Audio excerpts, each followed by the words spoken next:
So Kirsten, last time we talked about the promise of value, what we defined as the soft stuff. Yep. Now, as anyone knows, if you leave bread out overnight, it goes all hard and crunchy. And in the same way, if you leave your soft stuff alone for too long, it goes stale as well. So how do we keep the soft stuff fresh? Well, the easiest way is to live it every day. And that breathes constant life into it. So think of it, thinking of your bread analogy, think of it as a sourdough starter. You have to feed it every day. And there is a bakery in London somewhere that's using a sourdough starter from 1964. So like sourdough, if you feed it properly, your culture, your soft stuff can last decades. So pretty similar to maintaining a garden, which adapts with the season easily, if you get the initial landscaping structure right and keep up with the maintenance. Yeah, and most importantly, just because something is landscaped and maintained doesn't mean it has to be regimented. You can have creativity and wildness as long as it fits within your risk framework. Gotcha. So how do we apply that to the people agenda and get people to live it every day?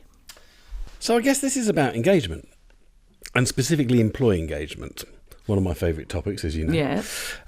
As we've previously spoken about, engaged employees or individuals have an engaged purpose aligned to the organisational values and strategy. And in order to give these people engaged purpose, it's not enough to ask them what they think. It's about a 360-degree process where people can see their thoughts being actioned and feedback on.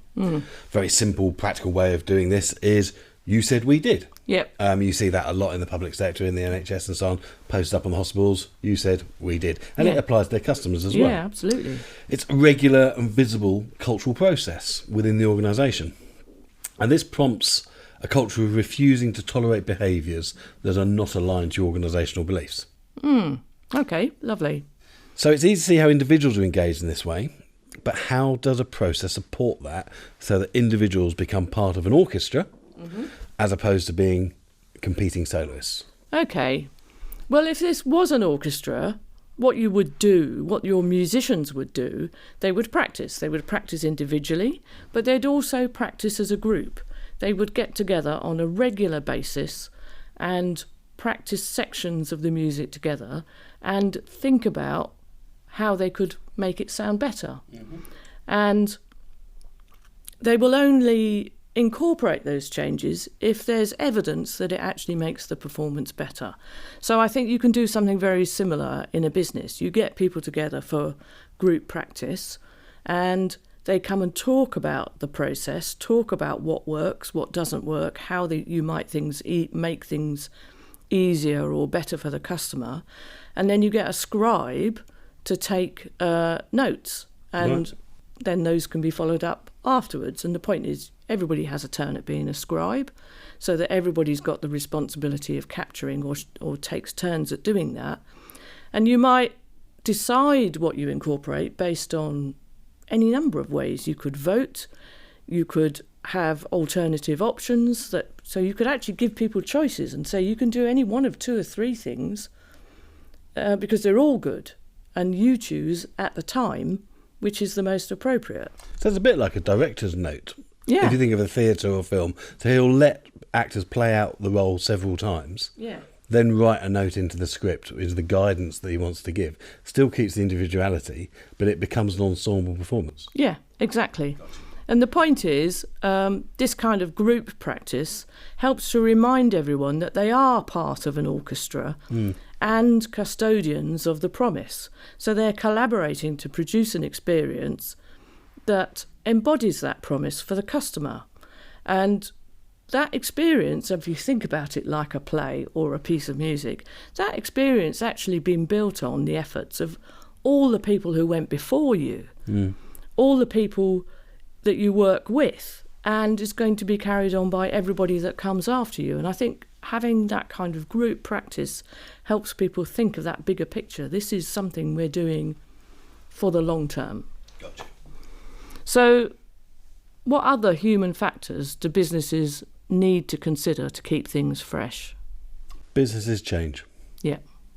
Simple. Yeah. How do they change? So products often evolve over time, particularly in manufacturing environments, for example, but also in services firms. So think of Ernst & Young, famous accountancy firm, who used to be just accountants, but they're now a full-service consultancy and legal firm. Right. Even within a subset, even within accountancy, what accountants are allowed to offer changes through regulatory environments. So an example of that would be probate services, which a few years ago were the domain of the lawyers, but now can be offered by many probate practitioners within accountancy practices. Why is this important? Because this can change your customer demographic, which has a direct impact on your employer brand. One of the key things that potential employees look at when assessing a company, whether they'd like to join it or work for it, is what type of customer they're going to be serving. So whilst product change might not initially be considered a human factor, it clearly is when you consider the impact it has on your staff and your customers. That's really interesting. What do you mean by that? So let's think of an example. Companies morph over time. So British Petroleum, subtly, without fanfare, rebranded to BP.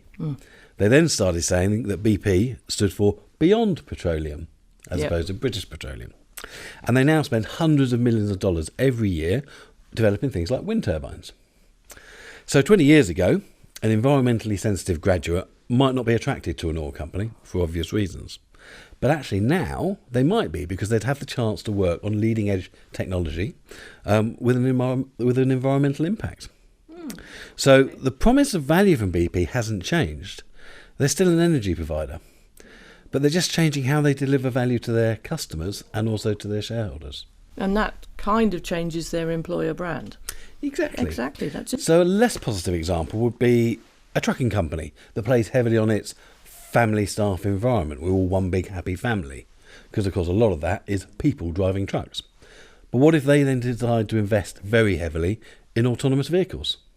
So it's still a trucking or haulage company, but its product delivery model is very different, as its employer brand, and therefore its attractiveness for people to join that brand. Now, with many individuals, and we know this younger generation more than any other before, are very vocal about their beliefs and will not work for an organisation that is not ethically aligned to them. Remember the Care Curve podcast that I did? Oh, yeah. So I think there's a lot more to this whole topic. Yep. And I don't think we've got time to discuss it all today. No, unfortunately. All the things that companies get wrong, all the things you do to keep it fresh. Okay, so let's have that discussion next then. Perfect. Thank you.